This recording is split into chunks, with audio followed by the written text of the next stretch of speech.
have you amongst us, sir. You are our most distinguished alumni, and we would like to have a word with you. Please. Thank you so Very much, sir. It's privileged a to be pleasure here. here. But before going ahead, we would like to introduce ourselves. Myself, Karan Garg, ISC 2016 batch, and we have today Dr. JP Singh with us, Jogeshwar P. Singh ji, 1957 batch, and along with me is, Dr. Aaeeyna Sood, ISC 95 batch, AYOSA Executive. please, sir, come on. Please. Namaskar, sir. Thank you. Welcome once again. And in our second episode of AYOSA interview series, it's a pleasure and an honor to have you here. So, sir, you were telling, as per we know that you were from 1957 batch, sir, 1957 batch, yes. and you there was back then colleges also in school. Like, what was the scenario? In about 1957, 58, YPS started college in that time also to continue with the FSC only, intermediate, and for a short time. And so I continued on to finish my college and graduate with an FSC in 1960. 1960. 1960. Okay, so this FSC thing was affiliated by Punjabi University or which university? FSC at that time was with the Punjab University, Oh, Chandigarh one. Chandigarh, yes. And your 1957 that you were saying is the senior Cambridge. Senior Cambridge. Senior And at that time, the metric at that time was also with Punjab University. So the students at that time, they were allowed to do both exams, senior Cambridge and metric at the same time. But senior Cambridge, as per my knowledge, so is it 11th or 10th? Senior Cambridge was like equivalent to 11th, Okay. and the metric. At that time, the school allowed you to appear for both exams. They would allow you to appear for senior Cambridge and metric at the same time. But sir, then what I say was 11th is senior Cambridge, right? Yeah, right. Yeah. And which year you joined the school, sir? I joined the school in 1954 in M1. And what is M1 like? Is it something 6th grade, 7th class, or which class? I think at that time they used to have K1, KG1, KG2, E1, E2, Uh-huh. and M1 was like the fifth grade. 5th grade. Fifth grade, yes. So KG would have been pretty junior classes. Yeah, KG were more like the first grade and the second grade. I think that's what they were. Oh, I thought that back in 1948 the school started with I think 6th grade. What I think. At the time I joined the school, the classes were named as KG1, KG2, So you're E1, basically junior. E2, and M1, M2, and then C1 and C2. Mhm. So I was in M1. So I don't know what I that. think if your 57 was 11th, so Yeah. we can say that 3 years back it would have been 8th grade. I think. It would have been eighth grade. Eighth. Yeah, eighth grade. Yeah. M1. Yeah, eighth grade. Yeah. And how was the days back then, sir? I mean, if you just see the infrastructure and all, I think it was just pretty much this building over here, the main building. I think it was pretty much the main building, and a lot of the stuff which you see here, the side buildings, they're all Not there. new additions thereafter. And where you used to have your classes. The classes were all pretty much in the main building. Okay. Yeah. And it was both a day scholar and a boarding school. Back It was a day scholar and boarding school at that time, yes. The population wasn't very much at that time. I think, if I remember correctly, the school strength was about 250 at the most, or maybe. And you used to have students only from Patiala, or like you used to have. No, there were students from villages as well. I think as far as Buthinda and Anywhere outside of Punjab? outside of Punjab, and we had a lot of overseas students as well. We Okay. used to have students from Thailand, Malaysia, Africa, and England. I think I don't remember England is the correct place to say, but definitely Africa, Iran, Okay. and Thailand and Malaysia. That's great to Yeah, know. Even yeah. back then in 1950s, we used to have people coming from these all over the globe. Yes. Yes. That's pretty Yeah. good to Yeah. know. Yeah. And what were your sports and what kind of sports were there back then in school? Sports were basically cricket, hockey, and football. Those were the three primary sports, and which were at the inter school level, Mhm. inter public schools, and then the basketballs and volleyballs. They were more like the school level here, Okay. and then the other games which or activities were like boxing and all those kind of activities. And We had those. Yeah. what was your game with which you used to play? I played hockey and football. I Yeah. think you showed me your photograph also Yeah. with your hockey team going with the Doon school. What was like? Can you tell us more about that? I used to play left out in my hockey, and I was in hockey 11, Okay. and so I played on the hockey team. Yes. Okay. Yeah. Okay. Yeah. Okay. Yeah. And we talked about sports over there. And so, what were the hobbies back then, sir? The hobbies at that time were carpentry, stamp collecting, music.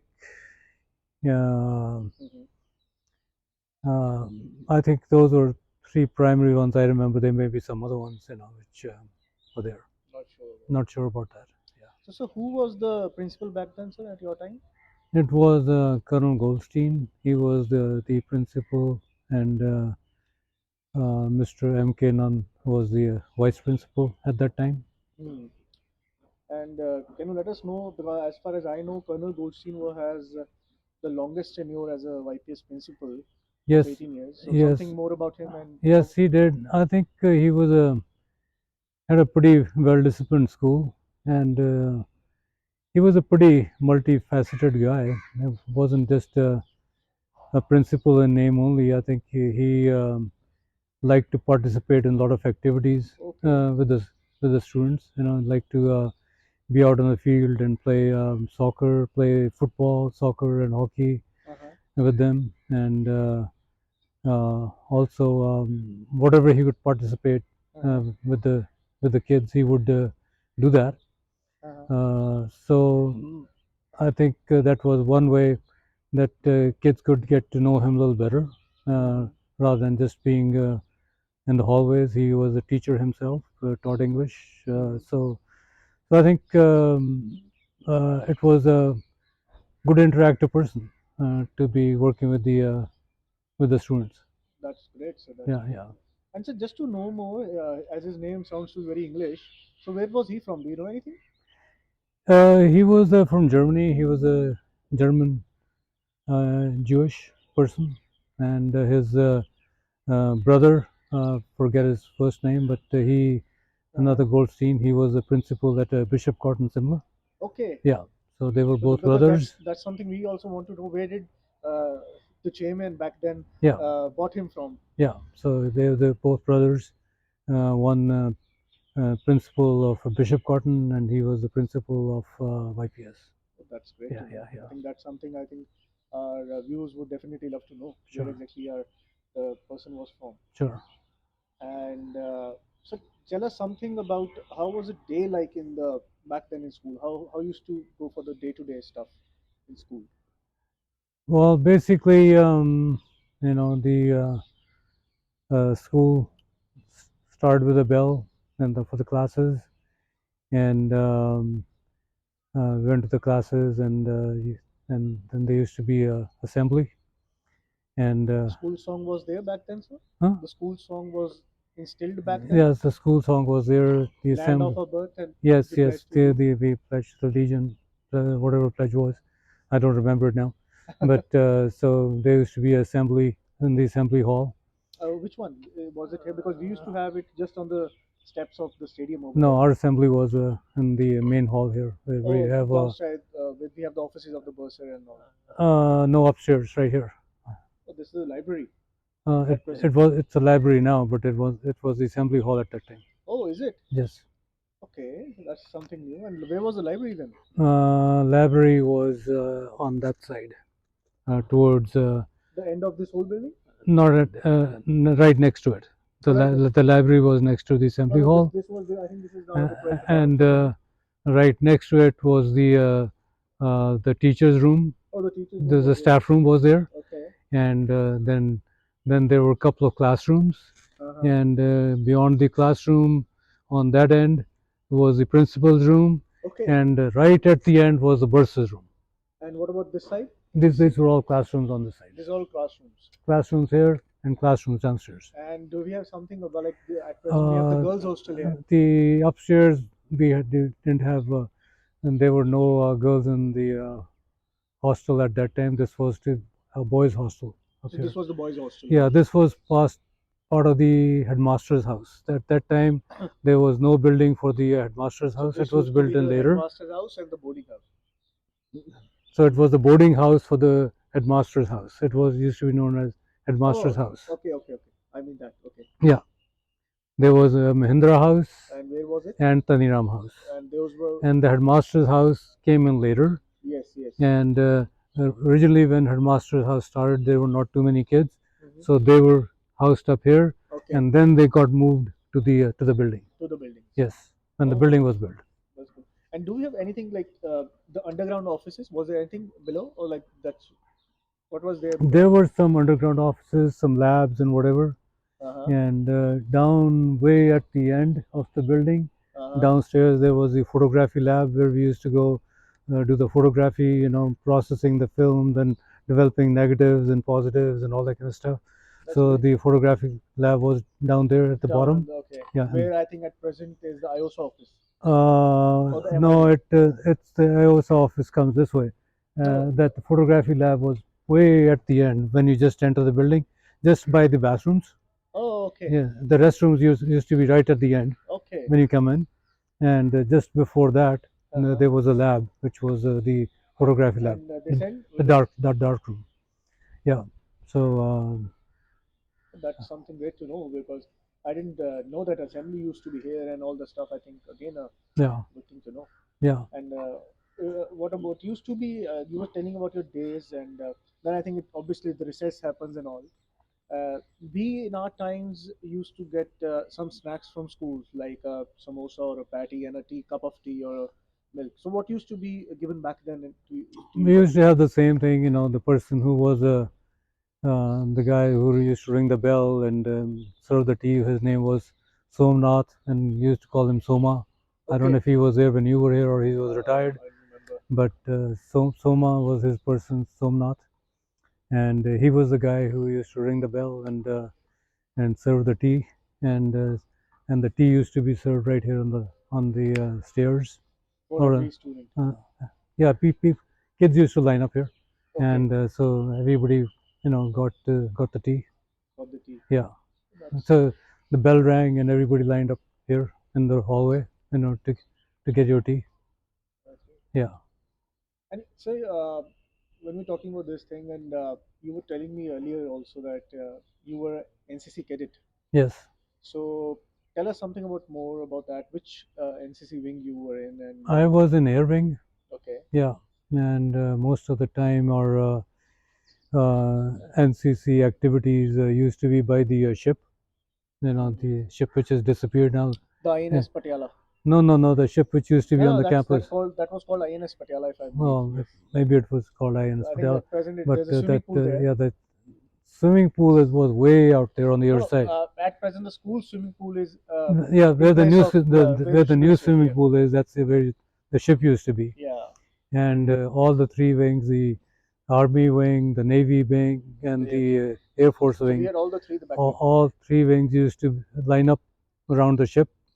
And so all the activities used to take place around the ship. And how was the ship like? Was it like a fully fledged from inside and outside, or like just from? It was just a replica of the ship. You could just go in and outside. Just from exterior or from interior also, it was pretty much replica. And the interior, it was a replica too. You could just go in and see all the rooms and everything else. It was all the full replica of the ship. Yeah. And a good thing. It's really sad that they took it out of here. I think we as the young Yadrindrans also feel a lot of it. Yeah. And because we only hear some stories only just from people like you, that there was this ship, and we truly believe if the coming years if the ship can be restored back somehow. I don't think it's going to come back, but I think But yeah, the sorry state of affairs. I think in India we don't know how to preserve heritage. I think if we are destroying heritage, we are very good at destroying heritage, and so this is a heritage lost on campus. definitely, definitely, I totally agree on that part. Feel bad. That's all what I can say. So tell us, who was your teachers back then, and who were the teachers back then for you? My teachers were Gurdial Singh Tallon used to teach us. He taught us English for a while, and he taught us math. Okay. And I he thought also Ramlal Chitkara taught you math. he both did. Gurdial Singh Gotcha. Tallon also, he was a math teacher as well, Okay. and he taught us religious instruction. And Sarдар Harpal Singh, he was my Punjabi teacher, and Mr. Baveja was my chemistry teacher, and Mr. Baveja has been really famous all around. Mr. N.C. Gupta was my physics teacher, Okay. and Mr. Erasmus was a biology teacher. Mr. Rasmus? Erasmus. Okay. Yeah, he was a biology teacher, and Jayadev Singh taught English, and I learned English from Jayadev Singh as well as Goldstein himself and H.N. Keshav. All three of them. They The following principal of the school. Yeah, and Udaypal Singh was my let's see, geography teacher. Okay. Ujjwal Didar Singh was my history teacher. So I think those are pretty much all to my. whom you were very closest to? My closest teacher was Ramlal Chitkara, The math teacher. I think he was very passionate about teaching math, and he had the skills and ability to identify the students who thought who could make it in their life, and really use the math skills, and he would spend extra time on them, and he was in Mahindra House, Ramlal Chitkara. Okay. And he was the mess in charge for the Mahindra House. Okay. And so his house was right behind Kila Mubarak, so Okay. it was pretty far away. And he was from Patiala itself? He was from Patiala, and his house was where the Gurmandi is. Yeah, his house was right there. So Okay. so any the kids he picked up who thought they were good in math, he would drill them in the common room of Mahindra House, during the break time and things like that. The other kids will be napping, and he will not go to sleep, and he will not let the good kids go to sleep, and drill the math. And on weekends he would have kids come over to his house, and he would drill more math, to give them more practice runs and whatever. So he was really dedicated, and I think, to be honest with you, I owe my career and my life to Mr. Chitkara. I think what I am right now is because of him. That's so Yes. sweet of you. Yeah. And I think wherever he is, and I think he would be happy to Yeah. know that you have done a great Yeah. in your career. Yeah. You didn't mention about Sardar Harpal Singh ji. How was he as a person? Because Sardar Harpal Singh was very good. I think I had a lot of interaction with him as well, because in terms of, I was a part of the athletics also, but I was in sprints, 100 meters and 200 meters. That's what I did. And then in terms of the hockey and soccer, that was again Sardar Harpal Singh also. I think I played. And cricket was never my passion, and I never played cricket. Yeah. So you mentioned about that Mr. Ramlal Chitkara used to, take some kids back in the Mahindra House common room. Yeah. And used to drill those things. In regards to the common room, some days back when we were talking over the phone, you told me that the plays used to happen over there.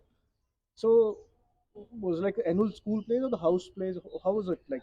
These were, we used to have debates in that time. There were Okay. inter-house debates, and but the drama was used to be at the school level, not they were not inter-house dramas, Oh yeah.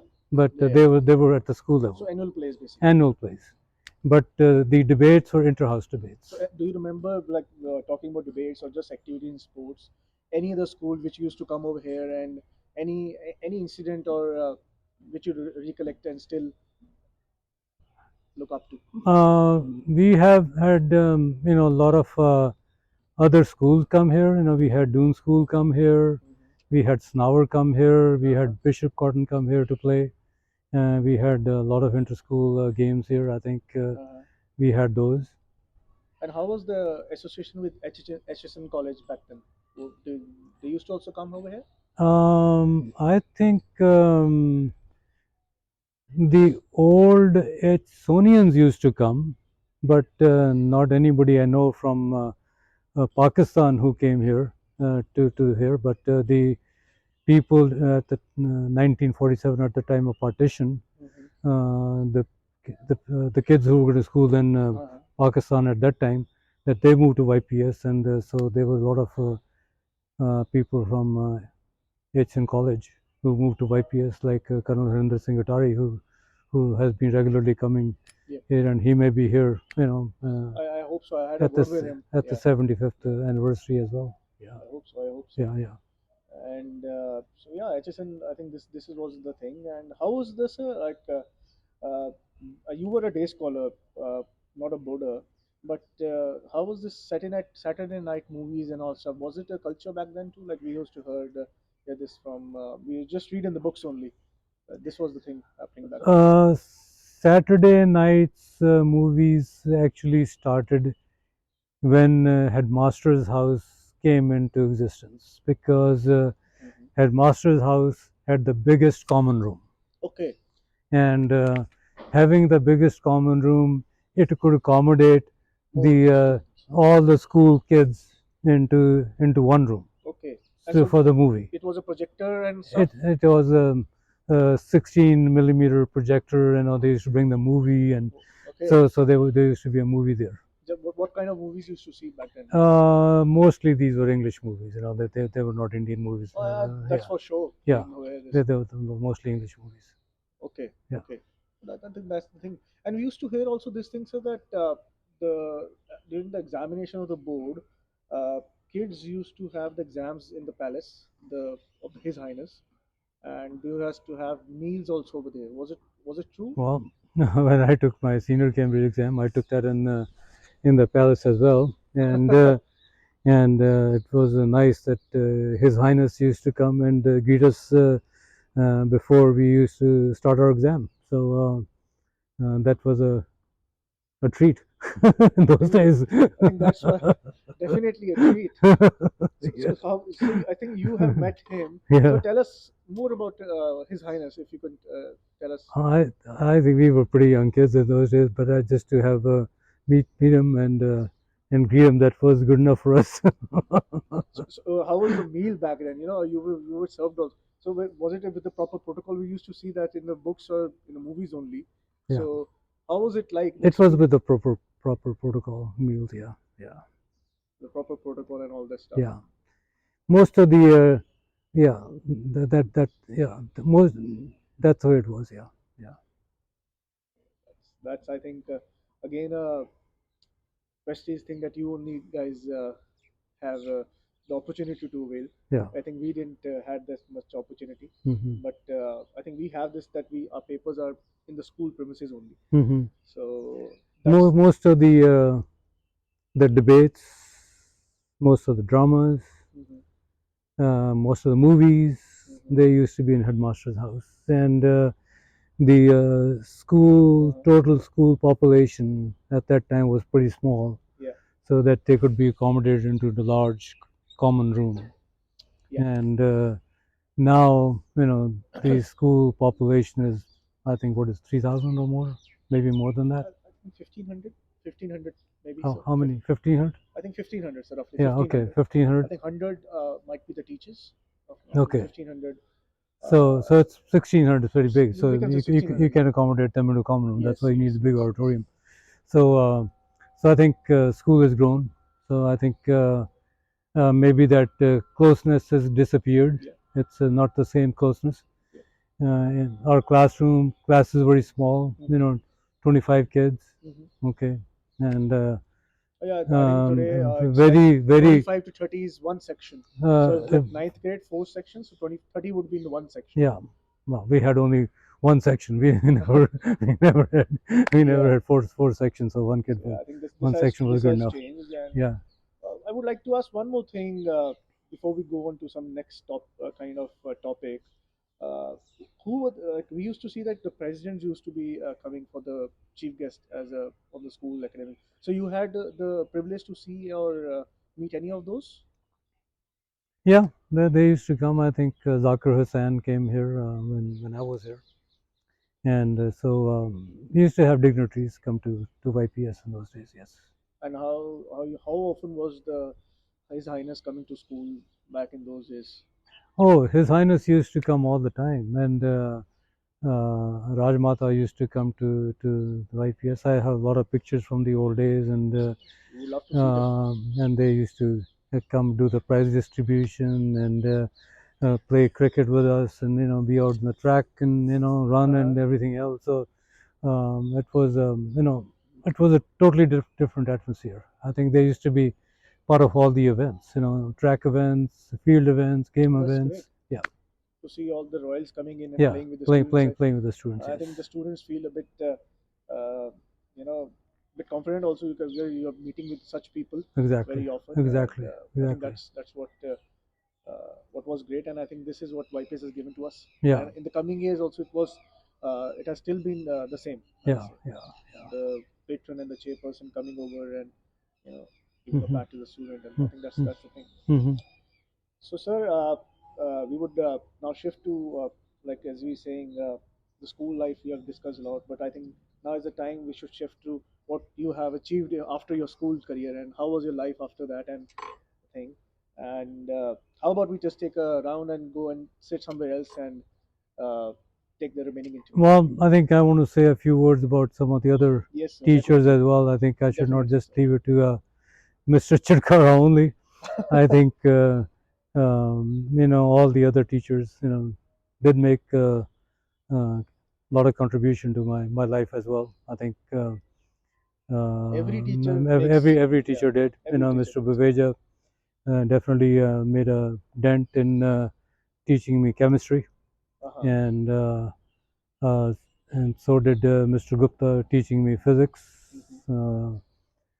And Any English teachers? Gurdial Singh Tillon was uh, also did contribute to my math education as well. Mhm. And although uh, major part came for Mr. Chirkara. Were there any teachers from like foreign also, like apart from Mr. Karan Garg, if you say? Not Not in at those that days. time. Not in those days. And Uday Pal Singh and uh, Ujjwal Singh, they were definitely history and geography teachers, and they did made their own contributions. And so I think everybody and Mr. Nunn definitely played a big role. I think I I was in the drama, and he used to direct plays and things like that. So Okay. and I think he was the director for all the plays all back the then. plays, All the and plays back then. I did some in some Hindi plays and things like that. So Do you remember I acted anything in that you those. acted? I think you were telling me earlier also that you I acted as a actually, girl, there was a play called Mayuri, Mayuri. and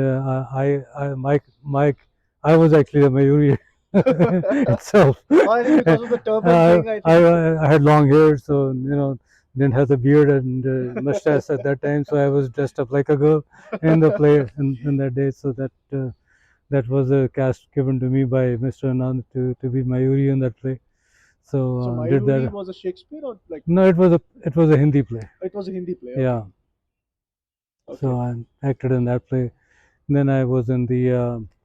I used to sing songs at the house events as well, You want and to sing now, sir? We would love to hear the voice. I not anymore, and I did participate in debates as well. Okay.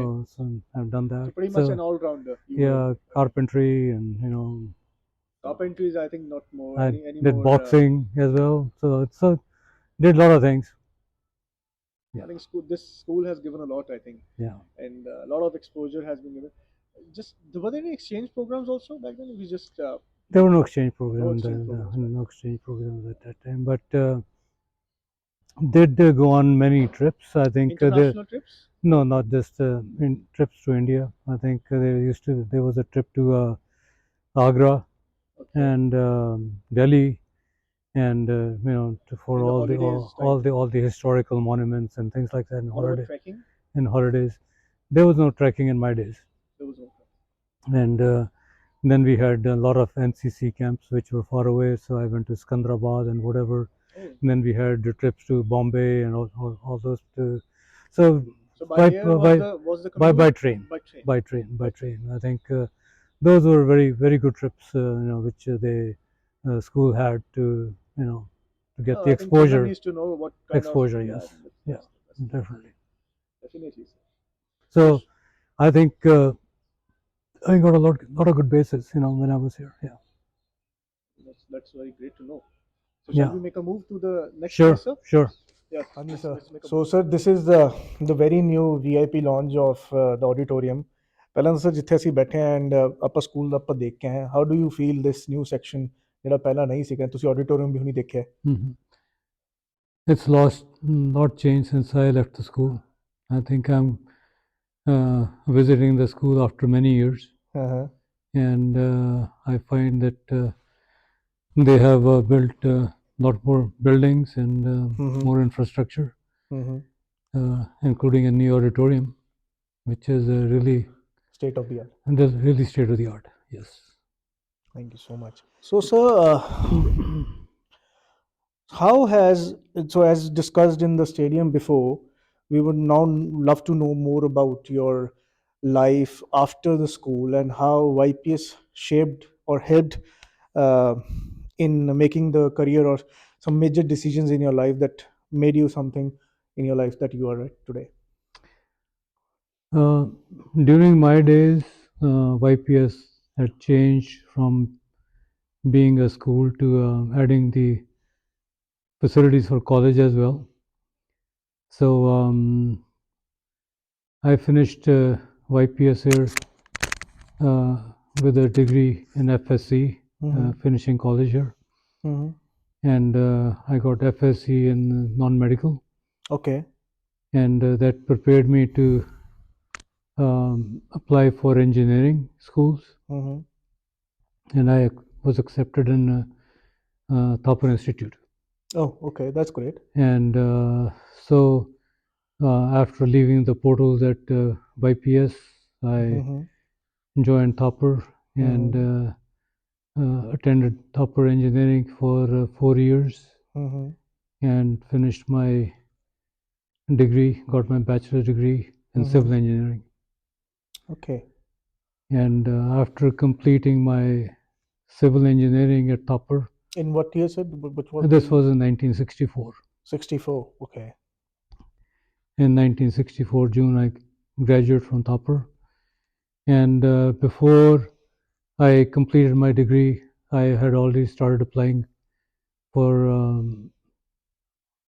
schools in United States for higher education. How was the process back then, sir? Like for the applications, normal procedure or agent through? The process was pretty easy. I had some friends who had gotten their education in United States, and they had moved back from US, and they pretty much guided me how to go through the process to get admissions in schools in US. I think this is great to know that one of our OYs back in 1964, I think roughly 50 years back, you had this thing of, I think YPS only gave this thing the exposure that there is a place that you can go and study abroad also. That Right. culture started very back end, I think, Right. back those years. I think that passion goes even beyond YPS, because my Mm-hmm. father, who was a double major in engineering, Okay. he was a major.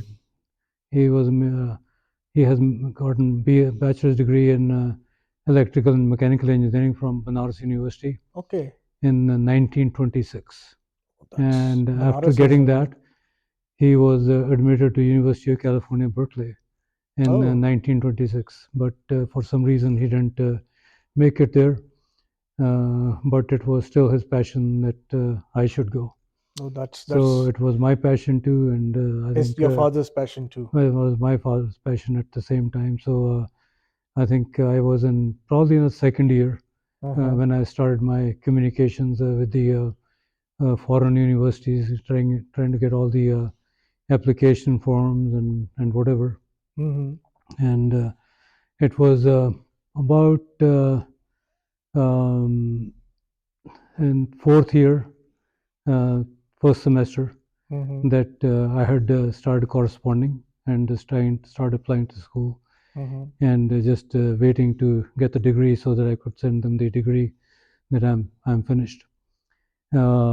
So I had gotten my results, but I did not have my formal degree at that time. The paper diploma, Mm-hmm. and so I applied. And at that time, the director of Thopper Engineering, he was kind enough to give me a provisional certificate which said that I have graduated and awaiting degree, and he attached all the mark sheets and whatever from the university, Mm-hmm. and said that I'm all done. And I got my admission to University of California just based on the provisional certificate, and never um, send any diploma. I think the trust was a lot more in the old days, Mm-hmm. and even across 12,000 miles away, I think they trusted more that Definitely. whatever the universities are sending from here is truth. So so I got the admission, and I left for University of California, Berkeley in January of 1965. And what was your master's in? My master's was in civil engineering with specialty in geotechnical engineering. That's something great field to know. And how did geotechnical engineering came into your mind back then? I had some passion. I think when I was going to Thapar Engineering, I developed some passion for geotechnical engineering here, which is basically relates to foundations, dams, and those kind of things. I think so. My emphasis was more um, into soil mechanics or soil engineering. That's what geotechnical. But I was just talking to this thing like today's younger generation are kind of sometimes in a dilemma or like in confused how to select a field. You had this privilege that your father was already an engineer, but what a message if you just come up like how to choose a field, how what is the way, or we can choose a field or like remove our stresses also. Well, I think the younger generations at 10th or 11th, these guys are too much stressed, and even if they have taken non-medical, like you, I am myself a non-medical, I was clear myself though, but sometimes वो कहते हैं ना पेट चाल हो जाती है. Was it there back then, or how to? Back in the old days, there were only three disciplines. Either you become an engineer, or you become a doctor, or you become a lawyer, Uh-huh. or I you think go it's, or you go to army or military or something. I I think think these are pretty standard, sir. they आज were भी वही ने. pretty standard in हाँ. the old days, and I really had no passion, for medicine, and my passion was in engineering, so I chose to do something in engineering, and uh, I just wanted to get a degree in engineering. And at that time, going to school and with my three of my professors in Thapar Engineering, they were educated from United States. So I think they had a lot of influence on what I chose as my discipline. Going down to university for higher education in the U.S. So I chose that field, and after I went there, I think I found that I made the right choice, because as soon as I graduated from the school, I worked on the two tallest buildings in San Francisco at that time. That's great. And one was 50 stories tall, and one was 60 stories tall. And being just a young engineer from school, to get to work on two tall buildings in San Francisco, that was quite a feat for me to be working on the tallest buildings And on the West Coast. And what were the challenges that being a foreigner or a student, international student, what were the initial challenges back then you faced when you landed up in the States? It was a totally different country. I think now things have changed a lot. In the old days, I think there were very few Indians in six, I think, in pretty less. United States at that time. I think when I went to United States, but by that time, I think there was a professional way, because Kennedy had started that you could get visa, for education and things like that, and you could, if you finish your education, you could get a job out there and things like that. So things had opened up at that time. By the time I went there, to give you an example, when I landed in U.S. in San Francisco, it was a pretty small airport, and as soon as I walked out of the airport, somebody just walked up to me, an Indian person. He said, "Do you have a ride?" I said, "I don't." "Where are you going?" I said, "I'm going to University of California, Berkeley." "Well, we'll give you the ride." And as soon as I got into the car, I found out that it was Consulate General of India's car, which was giving me a ride to the university. So he was himself the Consulate General? No, Consulate General of India's car, which gave me a ride to the university. Was it a special thing, or like just they know that they had come to the airport to pick somebody else? And so I just happened to be there, and they saw another person coming out. There was very few Indians, and so the consulate people took care of, if they knew somebody that somebody knew is coming in and needs help and things like that. They went out of the way and made a special effort to give a ride to somebody, where they need to go. I think that's sweet. And just to know, I'm pretty much interested in airlines and all. So was it a direct flight back then, or like? It was not a direct flight. I took Air France from Delhi to Tokyo, and then from Tokyo to San Francisco was Japan Airlines. Oh, okay, that's great to know. Yeah. I think that was, I'm pretty sure that would not be your first flight. No. What do you mean first flight? I mean, when you have been, like, have you flown before? Like, have you? Oh, that was my first time getting on the airplane. Is it? Yes. And that too, to a foreign nation. That to the United States, yes. I think we have one thing common, sir. And when I sat on my plane, the first place I went on an international was New York. So we have this thing common in it. Yeah. So going forward, sir, you were telling me something about one of the, apart from the two tallest buildings that you worked on, there were some other great projects also you worked on. You were telling me earlier. So I think our viewers would love to know about that too. Well, I worked on the two tallest buildings, and after that, I got the opportunity to work on the Trans-Alaska Pipeline project. One of, I think, the most expensive projects. This is a 800 miles long pipeline, which goes through the Arctic from Prudhoe Bay to Valdez in Alaska. And this was year? This was 1972, 73. And you were appointed as a? I was a principal investigator working on that project. So like a lot of people under you were there? A lot of people working under me at that time. I think you told me this was one of the most expensive projects back then also. This was the most expensive project in the United States at that time. It was $10 billion in construction cost. In those days, it was a lot of money.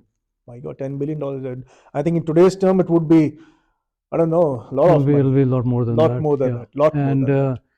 Nobody had done a project like that to the Arctic conditions, where you had frozen soils, you had permafrost, you had earthquakes, and not even the everything. equipment, sir. Back then, what kind of equipment you would? And the construction, Yeah. you have 6 months of daylight and 6 months you work in dark. Oh, is it? So Alaska is up there, Oh, yeah, 6 yeah. months the sun doesn't come out. So For this 6 months. pipeline is for what use was it like? This was oil. Oil. Okay. So where was The the oil? pipeline pumps 1 million barrels a day Oh, of oil from Alaska. Valdez, Okay. from Valdez in Alaska in the sea out Okay. there. They pump the oil and they pump 800 miles, and it comes to Valdez, and there's a terminal there, and from there the tankers take the terminal to the other parts of the United States by ship. So Amazing. so it was a very challenging job. Nobody had done anything like this. I can understand, sir. And back then in And 70s. in 1964 we had the Great Alaska earthquake, and there was a lot of damage during the 64 Alaska earthquake. A lot of liquefaction, a lot of landslides, a lot of ruptures, ground ruptures, and everything else. And to design the pipeline crossing the fault, which could move 30 feet this way, and the pipeline was going this way. So the pipeline was going almost at right angles to the fault, and this fault could slip 30 feet. So you had to design the pipe to remain functional with the ground moving like this, 30 feet, when the pipeline is running over it. That's something But we designed that crossing like a snake. So when we came to that crossing, so the pipeline went like a snake. So in 2001, we had a 7.9 Denali fault earthquake, and that actually produced a 30-foot of displacement on the fault. And the nothing happened to the pipeline. We designed for it, and the pipeline continued to function. And so you were ready for the 3 decades ahead. Yeah. So the pipeline was still pumping. I think this is what one of the major differences I see between the India and other countries. I think whatever they construct, they think, I think, pretty ahead. Yeah. That what could happen worst. Yeah. I think that's the major thing. So the pipeline was still pumping 1 million barrels a day after having the earthquake. So whatever we expected the earth could happen during the earthquake, we had designed for it, and so the pipeline was. So still working anything today. The pipeline was still functioning. Yeah. I think you missed out, so I think I will recall it, and I'm pretty sure the viewers would love to hear about it. That you were one of the key people on the restoration project of the Golden Gate Bridge. Yes. Then we had the 1979 Loma Prieta earthquake, 7.9 magnitude. It was where, sir? It was in San Francisco. San Francisco. Okay. Yeah, and during that earthquake, we have San Francisco Bay Bridge. The Golden Gate Bridge. It's a crossing between Oakland and San Francisco. Okay. It's about 8 miles long, and in that they had collapses on a few spans of the bridge, and so the bridge was not usable. It was shut down for some time. So they had to use alternate bridges. Actually, we have a lot of bridge crossings. There are about 6 major bridges which are crossing the bay in San Francisco. Okay. And this was a major bridge between the East Bay and San Francisco. Okay. And having lost that bridge was a big issue, because the whole traffic came to a halt across that bridge. Yeah, and I think transport is getting expensive. Everything. Yeah, people had to take another bridges or take ferries or rapid transit or something under the bay. So it was a big disaster. And at that time, I think they came out that they want to retrofit all the 6 major crossings against earthquakes. So we were selected to work on the Golden Gate Bridge, which is the icon bridge, and definitely that is anybody who goes to America cannot come back without visiting the Golden Gate Bridge. I think pretty sure. I think that's one of the most I was very lucky to get that bridge, and I think that was a historic project for me. It was like something like a Hollywood, you know, a type of project to be working on. Oh, that's great to know. That's great to know. So I worked on that project, and um, I think it really added to my credentials. So it's always great to know that I know the story beforehand also. I think pretty much our viewers will also be interested. Uh, but great to know about this thing that one of our OVAs was working on one of the most iconic bridges in the world, that is the Golden Gate Bridge. So, what was after that, sir? After 1979, what happened after that in your life? Before 79, after I Uh-huh. finished the Trans-Alaska pipeline job, Mm-hmm. I was asked to go to Iran, Oh, okay. and I worked on the first two nuclear power plants in Iran.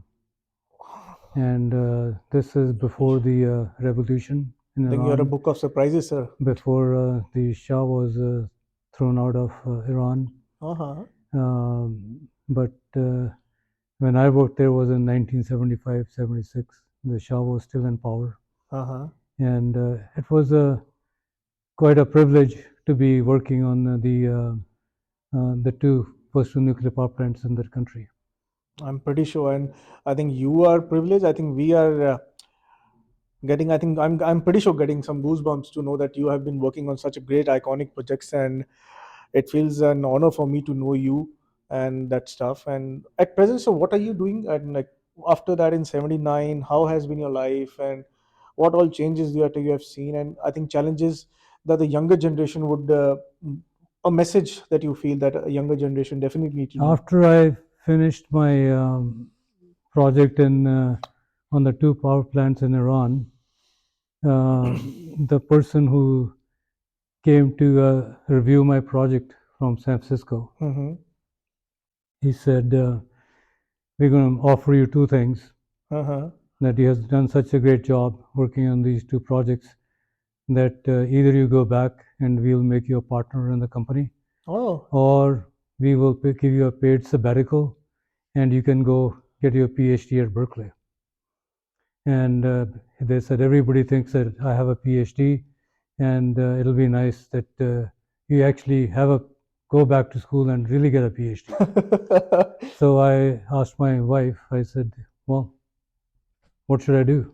Do you want to go back You and can't take any decision take after getting married. become a partner in the company, and or should I take on the position to go back to Berkeley to Do the PhD. go get my PhD? She said, you can always become a partner anytime in your life. She said, let's go back to Berkeley and go get a PhD. So I had gotten my master's at Berkeley, and so I called my professor, and with whom I had gotten my master's, and he was in charge of the admissions that year at Berkeley. I said, my company has just offered me to sabbatical and paid sabbatical to go to school and get the degree. And he said, well, the date is passed for admission, but since you're coming in, I'll backdate your application. And I'll get you in, and you can start in fall. Just when you come back from from Iran, then this fall semester you can start your school. And what was your PhD in, sir? So I started my PhD, then I got my PhD in earthquake engineering and seismology. Fantastic. And after I finished my degree in earthquake engineering and seismology, then the company which sent me to get my PhD, they wanted me to move from San Francisco to Los Angeles or Alaska or Seattle or Chicago or someplace. You were pretty much in the West Coast only. I was on the West Coast, but I was on no mood to leave San Francisco anymore. So I gave them a chance to stay in San Francisco, and in the meanwhile, another company, they gave me an offer which I couldn't resist. So they said, they called me for interview, and they said, we offer you a job, and you name the salary yourself, whatever salary you want. You have the job right now. I said, I said, I don't make the decision that fast, and let me think about it. So, so I took that other job, and this company was doing a lot of work in Alaska for the oil companies. Okay.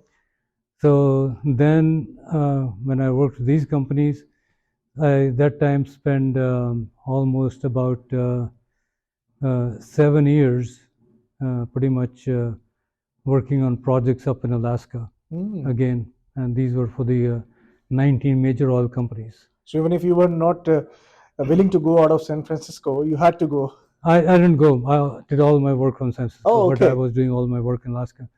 The oil companies were all located in Texas, Oklahoma, and whatever. So, so I was traveling all over the United States, working with the oil companies.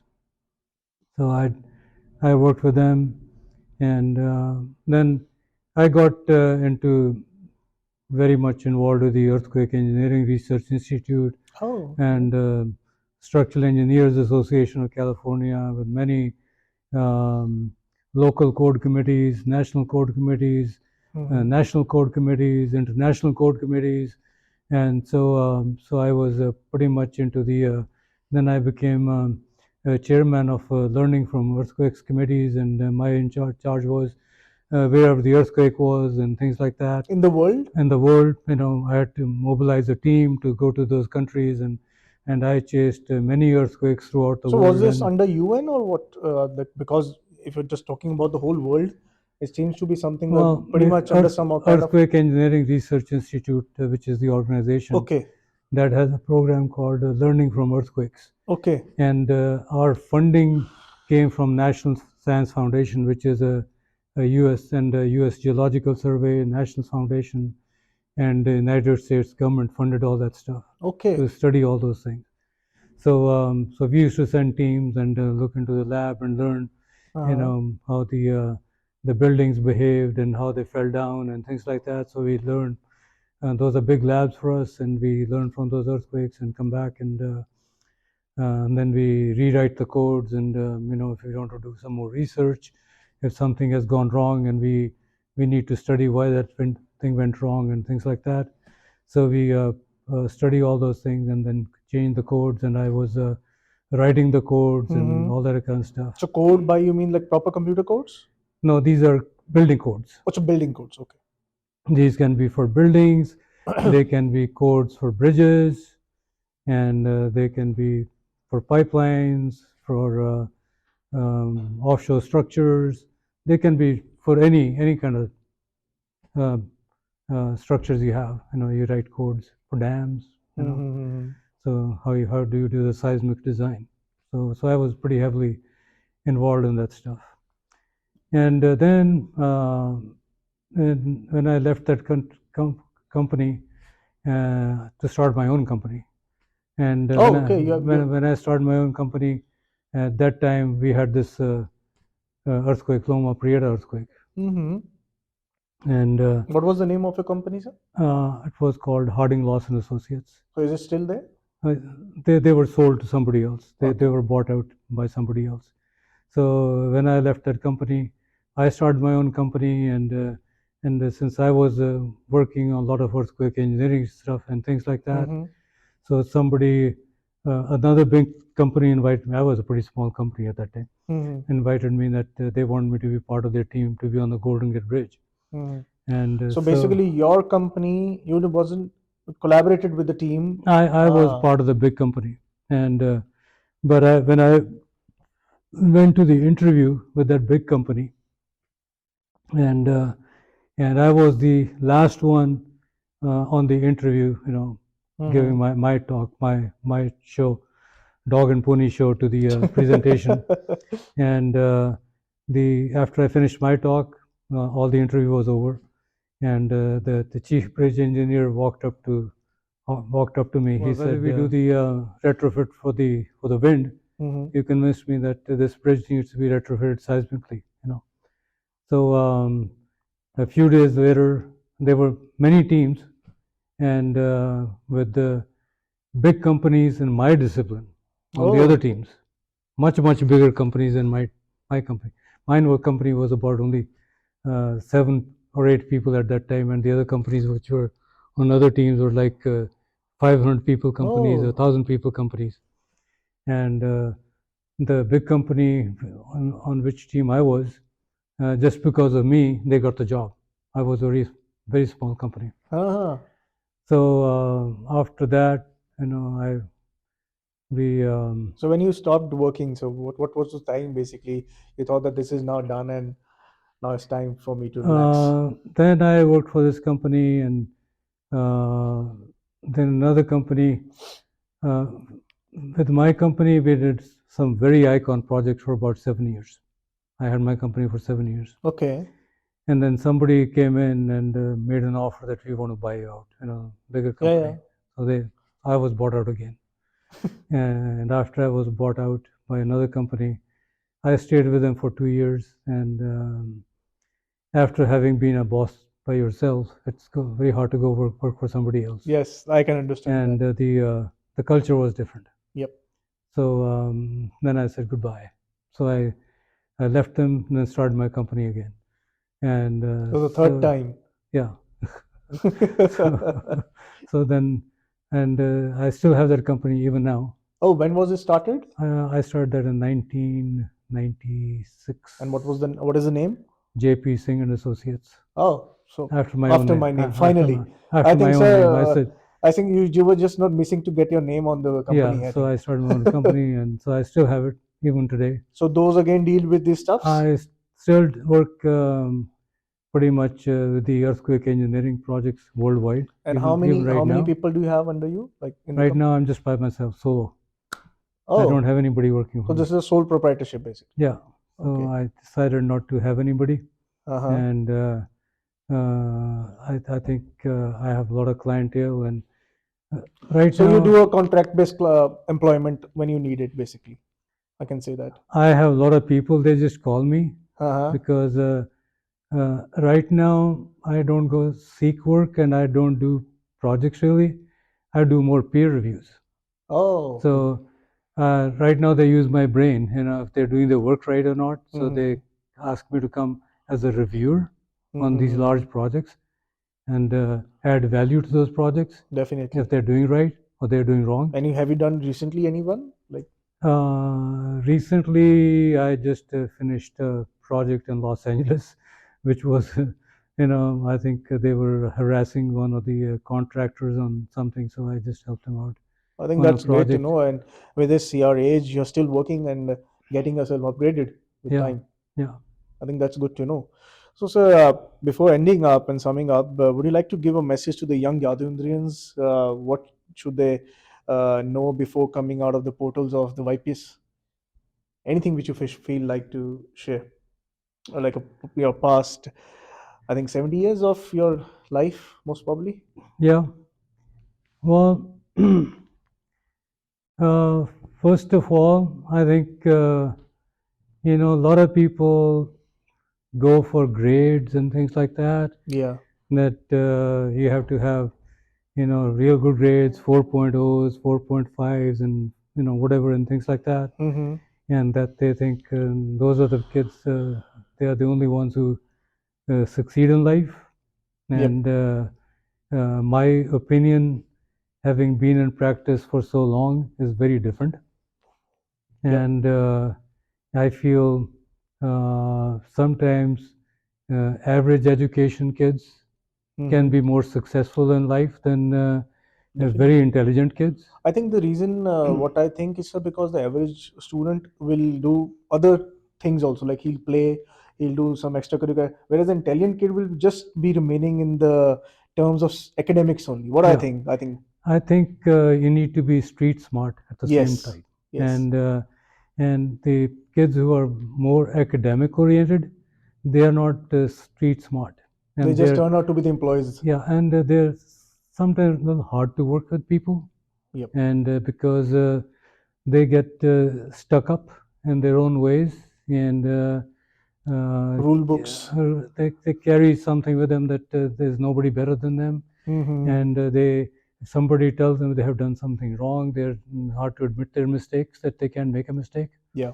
And we are all human beings. Yes, We definitely. do make mistakes, and there's a big difference in Indian mentality and US mentality, which I learned. And in India, you will make a mistake, and you will never admit a mistake, Definitely. and you will make 10 more mistakes, and not to say that you have made a mistake, and because you don't want to admit your mistake. But America, if you had made a mistake, you will admit the mistake, publicly admit the mistake, and apologize and correct it and move on. I think that's much better. And I think that's a much better closure to life, and it's much healthier. Definitely. And I think something needs to come home to the Indian students, that making mistakes is nothing bad, and admitting them is not wrong either. Yeah. And correcting them is the best thing you can do, and move on. Fantastic. I think this is one of the greatest advices that a young generation would require. And so, sir, apart from this, one of the great messages that you just gave, that kids should learn from the mistakes, admit it, and and correct them. That's the best thing, and then move on. Any other message that you feel to, apart from that, which you think that which is being with the young generations or anybody else would need to know?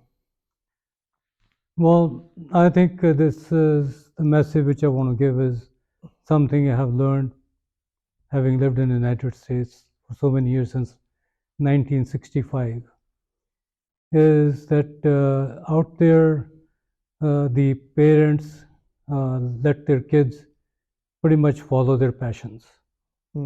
And following passions, I think they find that they're more successful because they want to enjoy their life, because they're the ones who have to live their life. Definitely. And if you have gotten education, something what do you enjoy, I think you enjoyed all your life because that was your passion. What I have found with some of the way the Indian kids come out of school, I think they are sometimes getting the education in fields what the parents want them to do. And in many times that is not kids' first choice and not kids' passion. So true, sir. And I have met some of the Indian kids who regret that they were pushed in their younger life to get into a certain field which was not their choice, but they have to live with what they were asked by their parents what to do. And I think that's one of the things, that the person will not be the best in his field then. Exactly, because that was not his first choice and that was not passion of his life. Definitely. And he will always be living in a stress or in always in an anxiety, something what if I'm doing wrong. Whereas in his passion, the passion thing, he will be taking that so easy in his life. He will, even if Mount Everest में बड़ी easy लगनी चढ़नी, then if it's the passion of a mountaineer. Yeah. So I think that's a great and message. Money is not everything in life. I think you have Definitely, to enjoy your life, and money is something which you need to live on. Definitely. But you can have as much greed as you wish. There's no end to it. Yeah. But eventually, I think if you enjoy your life, that has more value to it. Definitely. Than just running for money. Travel the world. I think you get a lot of exposure. So I know a lot of kids, and they in the United States who finished their education and they take a break and they said, I want to travel the world before I restart my life. And I've seen that. Those kind of things you don't see here. I think even with my grandkids, to give you an example, I think my grandson was sort of semi-pushed by my son that you need to get a degree in computer science. So you weren't there to stop him. And so he got the admission in computer science. And when he got the admission in computer science, he didn't like it as much. He said that was not made for him, computer science. He called me, Dada, can you tell my dad this is not my passion? I don't like this, and my passion is business, not computer science. I said, done. If you like business, you go in business. And I talked to his father. I said, my grandson wants to get a degree in business. That's his passion. I Yeah. said, don't force him into something what he doesn't like. I said, and now he's very happy because that was his passion and he's doing great. I think Definitely. And if he had been pushed into something which he didn't want to do, I think he would not have enjoyed it. And not even uh, have done good to that field or to the Exactly. yeah, yeah. Exactly. I think that's one of the, I think the 2 or 3 messages that you have given, I think those are the key things in today's world, I believe. And I chair alumni at UC Berkeley and with a lot of UC systems.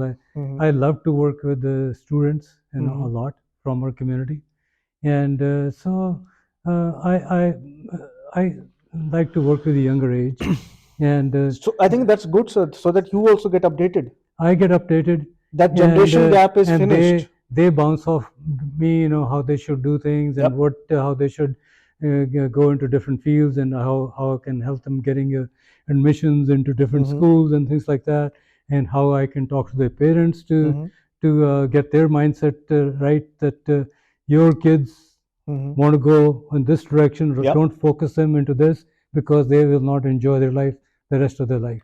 Definitely. And I have done career counseling to a lot of kids, and which has come out very handy because the kids have found it very useful because they're very happy now. I think that's great to know. So, One last thing before, sir, I want to ask any message to the fellow alumni network that what you want to give to alumni, basically you've given to the. I think my feeling is alumni should, if they can continue to work with the younger generation, I think they should do that because I enjoy not spending time with my own age group. I enjoy spending time with the younger generation. I think they learn more from me and I learn more from them. That's why I keep young. That's an exchange and of knowledge. I'm always on the learning curve. I'm still learning. I think Even that at should my be age, that should be the motto. I'm still learning. I think that should be the life's motto also. Yeah. Every day is learning. And talking to younger generation all the time, that keeps me very updated. And even on the groups and messaging and things like that, my chatting is not with my own age group. My chatting is with the group. I think because they're not getting themselves upgraded or learning, they stopped learning. So my chatting is between 20 years of age. Oh, I think we have also chatted up. So I think we can say that age group because I enjoy it. Yeah. They have a lot to teach me, and they have a lot to learn from me. Definitely. So it goes both ways. Definitely. But with my own age group, they want to talk. That's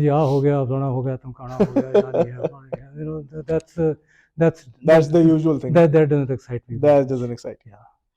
So thank you so much, sir, finally. Okay. And it was a pleasure to have you over here. Sure. And again, an honor to have you. Thank you. Thank you so much. All Thank right. you so much.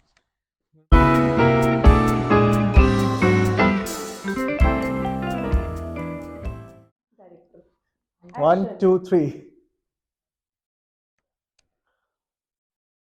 ਸਤਿ ਸ਼੍ਰੀ ਅਕਾਲ ਜੀ ਸਤਿ ਸ਼੍ਰੀ ਅਕਾਲ ਸਤਿ ਸ਼੍ਰੀ ਅਕਾਲ ਜੀ ਸਤਿ ਸ਼੍ਰੀ ਅਕਾਲ ਜੀ ਸਤਿ ਸ਼੍ਰੀ ਅਕਾਲ ਜੀ ਸਤਿ ਸ਼੍ਰੀ ਅਕਾਲ ਜੀ आ जाओ सर।